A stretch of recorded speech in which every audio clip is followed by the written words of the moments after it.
तुम्ही कधी असा विचार केलाय का की तुम्ही स्किन केअर रूटीन तर फॉलो करताय पण तरीही डिझायर्ड रिझल्ट्स हवे तसे रिझल्ट्स मिळत नाहीयेत? मग मे बी कुठेतरी काहीतरी चुकतंय.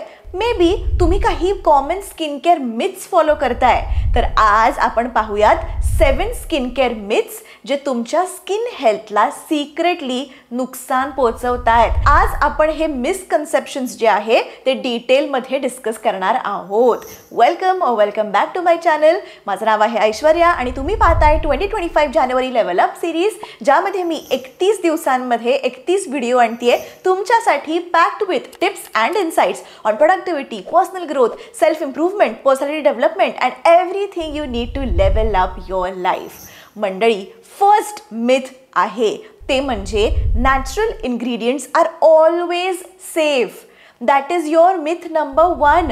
नॅचरल म्हणजे सेफ असतं, हे खोटं आहे. आपण अनेक वेळा ऐकलंय की नॅचरल म्हणजे ऑटोमॅटिकली जेंटल आणि हार्मलेस असतं, पण हे एक मिसकन्सेप्शन आहे. नॅचरल असलं तरी प्रत्येक इन्ग्रेडियंट प्रत्येक स्किन टाईपसाठी योग्य असतोच असं नाही. फॉर एक्झाम्पल, लेमन ज्यूस म्हणजे आपल्या घरातलं एक खूप फेमस नॅचरल रेमेडी म्हणजे काय? लिंबू घेतो आपण आणि लेमन ज्यूस आपण कुठे कुठे लावतो. ओके, घरगुती आपण जे नुस्खे करून बघतो. डार्क स्पॉट्स, पिगमेंटेशन कमी करण्यासाठी किंवा ग्लोईंग स्किनसाठी आपण लेमन ज्यूस डिरेक्टली अप्लाय करायचा सल्ला दिला जातो आणि आपण तो फॉलो पण करतो ब्लाइंडली. पण लेमन ज्यूसमध्ये हाय कॉन्सन्ट्रेशन ॲसिडिक कंटेंट असतं, म्हणजे सायट्रिक ॲसिड, जो डायरेक्टली अप्लाय केल्यावर स्किनला इरिटेट करू शकतो.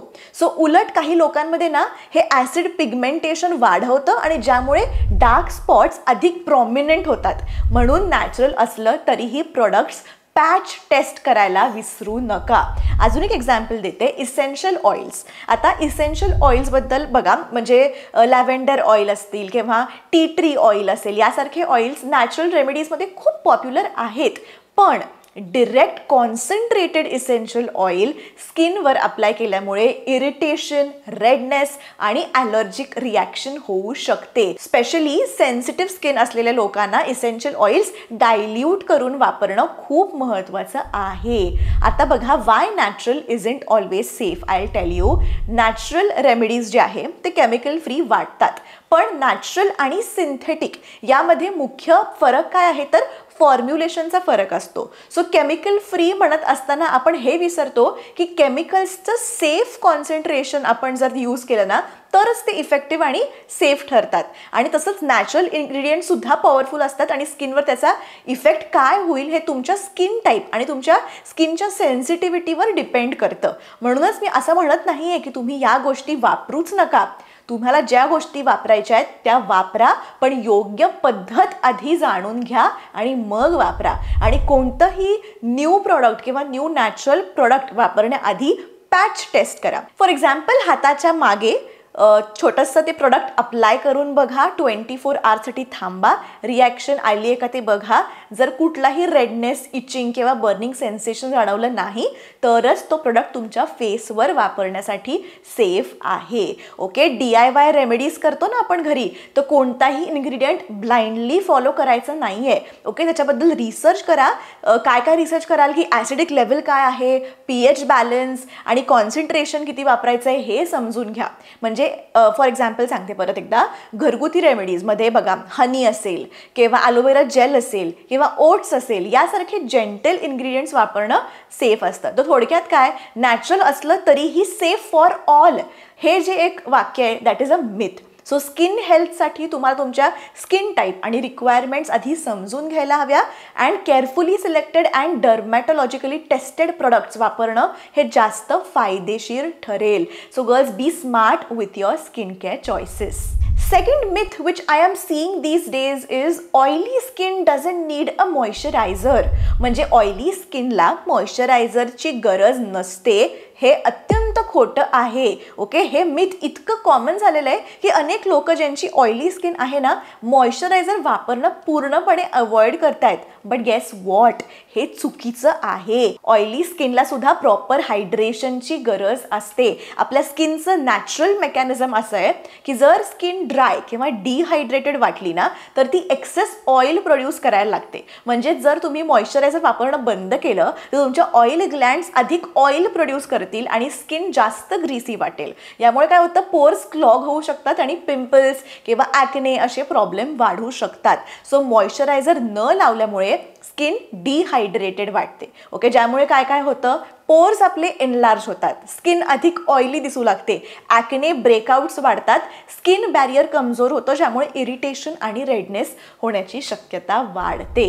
So choosing the right moisturizer for oily skin is very important. जरी ऑइली स्किनसाठी मॉइश्चरायझर आवश्यक असलं तरी टाईप ऑफ मॉइश्चरायझर खूप महत्त्वाचा आहे. रॉंग प्रोडक्ट जर तुम्ही वापरला, स्किन स्टिकी किंवा अगदी हेवी वाटू शकते. सो जेल बेस्ड मॉइश्चरायझर्स हे लाईट वेट असतात आणि स्किनवर असं चिपचिप पण नाही वाटत. सो तुम्ही ते ट्राय करू शकता. काही इन्ग्रेडियंट्स जे चांगले आहेत, दॅट इज हायलोरोनिक ॲसिड, हायड्रेशन देतं आणि स्किन चिपचिप पण नाही करत.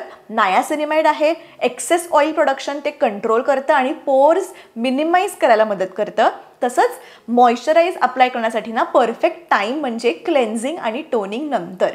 सो आधी मस्तपैकी क्लेन्झिंग करा फेसचं, मग टोनिंग म्हणजे टोनर वापरा आणि मग मॉइश्चरायझर लावा.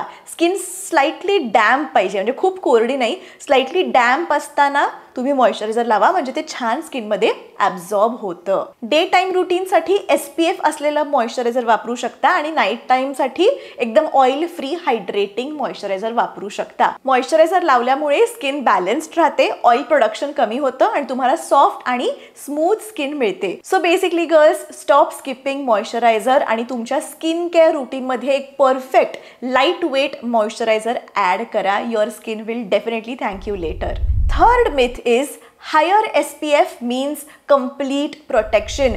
जास्त SPF म्हणजे फुल प्रोटेक्शन. हे खोटं आहे. आता पहिलेच समजून घेऊया SPF म्हणजे काय. तर सन प्रोटेक्शन फॅक्टर म्हणजे SPF. आता SPF हा अल्ट्राव्हायलेट B म्हणजे UVB रेस पासून प्रोटेक्शन देतो, जे सनबर्न आणि स्किन कॅन्सरला कारणीभूत ठरतात.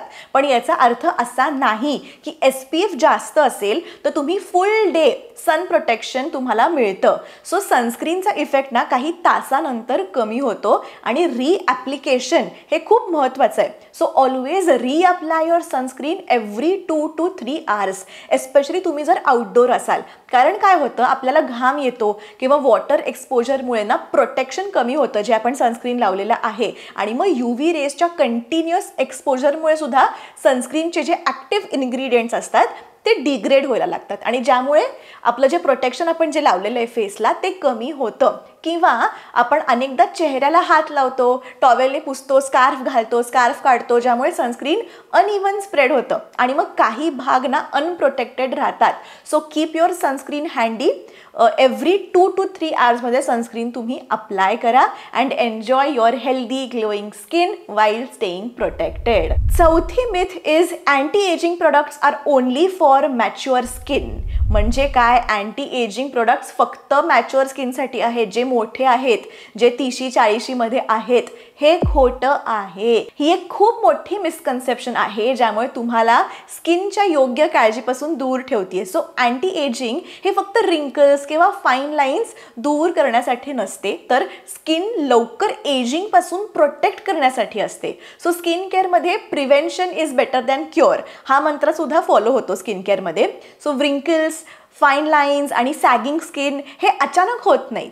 यासाठी ना वर्ष लागतात. त्यामुळे तुम्ही जर लेट 20s मध्ये असाल किंवा अर्ली 30s मध्ये असाल तर तुम्ही बेसिक अँटी एजिंग प्रोडक्ट्स वापरणं सुरू करू शकता. ते तुमच्या स्किनसाठी खूप छान आहे. स्ट्रेसमुळे किंवा पोल्युशनमुळे आणि UV रेसच्या एक्सपोजरमुळे आपल्या स्किनवर ना एक प्रीमॅच्युअर एजिंगचे साईन्स दिसायला लागतात.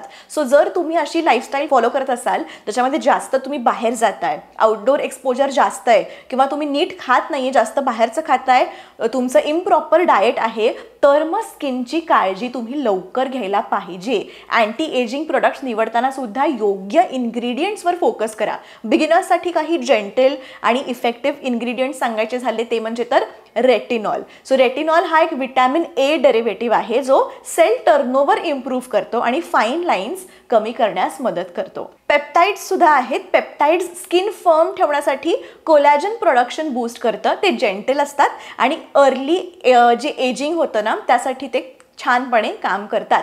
अँटीऑक्सिडंट्स विटॅमिन सी सारखे अँटीऑक्सिडंट्स सुद्धा तुम्ही वापरू शकता. त्याच्यामुळे फ्री रॅडिकल्समुळे काय होतं, जे आपल्याला डॅमेज होणार असते स्किनना एक बॅरियर होतं, प्रोटेक्ट करतात ते. आणि स्किन ब्राईटनिंगसाठी सुद्धा अँटीऑक्सिडंट्स कामी येतात. तुम्ही अर्ली केअर जर घेतली तर तुमची त्वचा जी आहे ती दीर्घकाळ युथफुल आणि हेल्दी राहू शकते. So you can start your basic anti ageing routine and let your skin glow and shine for years to come. Fifth myth is exfoliating daily is beneficial.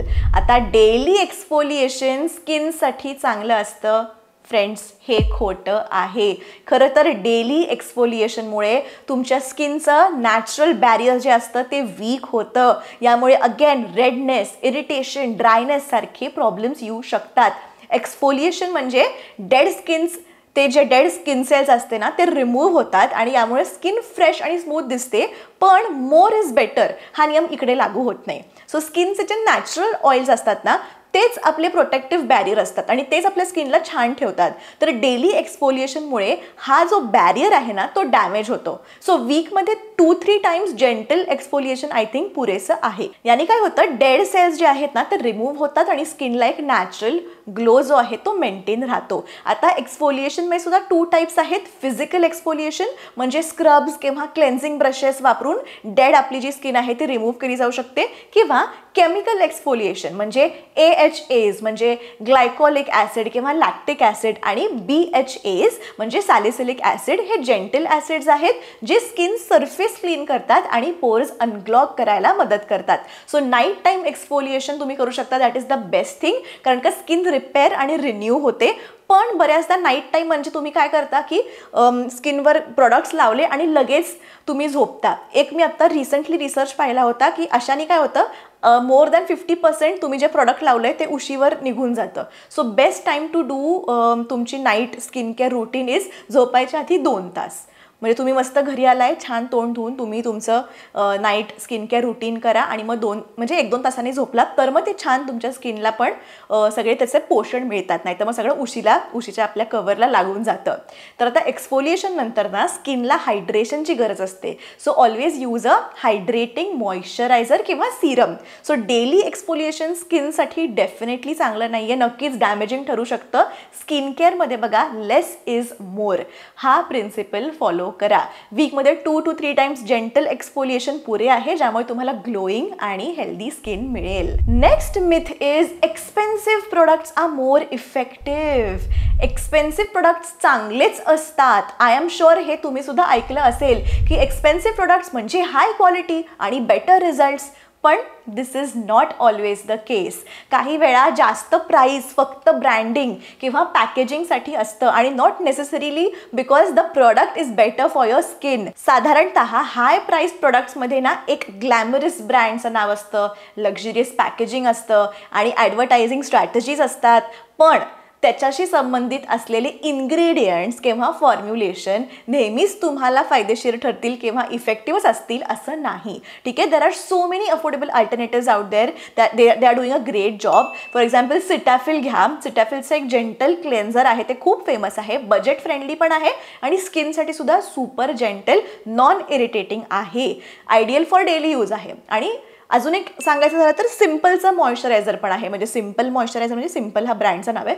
Simple moisturiser एकदम mild आहे, hydrating आहे, budget friendly आहे. किंवा the ordinary बघा, the ordinary नावाचं सुद्धा छान आलेलं आहे, पॉप्युलर ब्रँड आहे, सायंटिफिकली बॅक्ड इन्ग्रेडियंट्स आहेत आणि व्यवस्थित त्यांची प्राइसिंग आहे. सो प्राईसपेक्षा मला काय वाटतं ना, प्राईस जरी जास्त असली कमी असली, प्राईसपेक्षा मला वाटतं की जे इन्ग्रेडियंट्स आहेत आणि जे फॉर्म्युलेशन आहे त्या प्रोडक्टमधलं त्याच्यावर तुम्ही फोकस करा. So basically skin care is all about the ingredients and how your skin reacts to them, not about the price tag. So next time जेव्हा केव्हा तुम्ही शॉपिंगला जाल, focus on the ingredients. Brand name किंवा कॉस्टवर focus करण्याच्या ऐवजी इन्ग्रेडियंट्सवर focus करा. कोणतीही गोष्ट जेव्हा तुम्ही स्वतःवर वापरताय ना, तेव्हा काय इन्ग्रेडियंट्स लिहिलेले आहेत, त्याचा अर्थ काय आहे, तुम्हाला ते सूट होणार आहे का, याचा सगळ्या आधी तुम्ही रिसर्च करा. वेगवेगळे व्हिडिओज बघा, गुगलवर टाकून बघा, रिसर्च करा आणि मगच ते प्रोडक्ट्स वापरा. कारण when it comes to your skin, तुम्ही खूप विचारपूर्वक गोष्टी लावायला पाहिजे तुमच्या स्किनवर. जसं आपण आपल्या पोटाची काळजी घेतो, आपण जेव्हा रोज रोज हॉटेलमधलं खातो तेव्हा आपलं पोट बघा खूप आपल्याला बरंच काही त्रास सुरू होतो आणि मग आपण काय म्हणतो की नको आता खूप झालं बाहेरचं, आता मी घरचं खाते, पोटाला जास्ती त्रास देत नाही, हे बाहेरचं खूपच ऑइली आहे, स्पायसी आहे, एवढं सगळं मी पोटामध्ये ढकलणार नाही. सेम आहे स्किन केअरबद्दल, की तुम्ही काय इन्ग्रेडियंट्स तुम्ही स्किनला लावताय, तुम्हालाच माहिती नाही काय फॉर्म्युलेशन तुमच्या स्किनला सूट होणार आहे का, पीएच बॅलन्स काय आहे, काहीच माहिती नाही आहे. जस्ट चांगलं आहे म्हणून तुम्ही लावत चाललाय. एका वर्षाने कळतं की अरे हे लावल्यामुळे माझ्या स्किनला काही त्रास झालेला आहे का नाही, कळतच नाही काही. सो असं न करता व्यवस्थित छान प्रकारे रिसर्च करा आणि मगच स्किन केअरचे प्रोडक्ट्स वापरा. माझ्या नेहमीच्या व्हिडिओजपेक्षा आजचा व्हिडिओ जरासा वेगळा होता. कसा वाटला नक्की कमेंट करून सांगा, कारण का यावर्षी मी खूप सारे वेगळे कंटेंट करण्याचा प्रयत्न करते आहे. अजून तुम्हाला काय बघायला आवडेल हे कमेंट करून सांगा. आणि जानेवारी लेवल अप सिरीज आपली सुरू आहे, 31 डेज जानेवारीचे. त्याच्यामध्ये मी 31 व्हिडिओज आणते तुमच्यासाठी. सो आधीचे व्हिडिओज बघितले नसतील तर ते सुद्धा जरूर बघा, पूर्ण 31 व्हिडिओ जरूर बघा, कारण का प्रत्येक व्हिडिओमध्ये तुम्हाला जरूर काही ना काहीतरी वेगळं शिकायला मिळणारच आहे.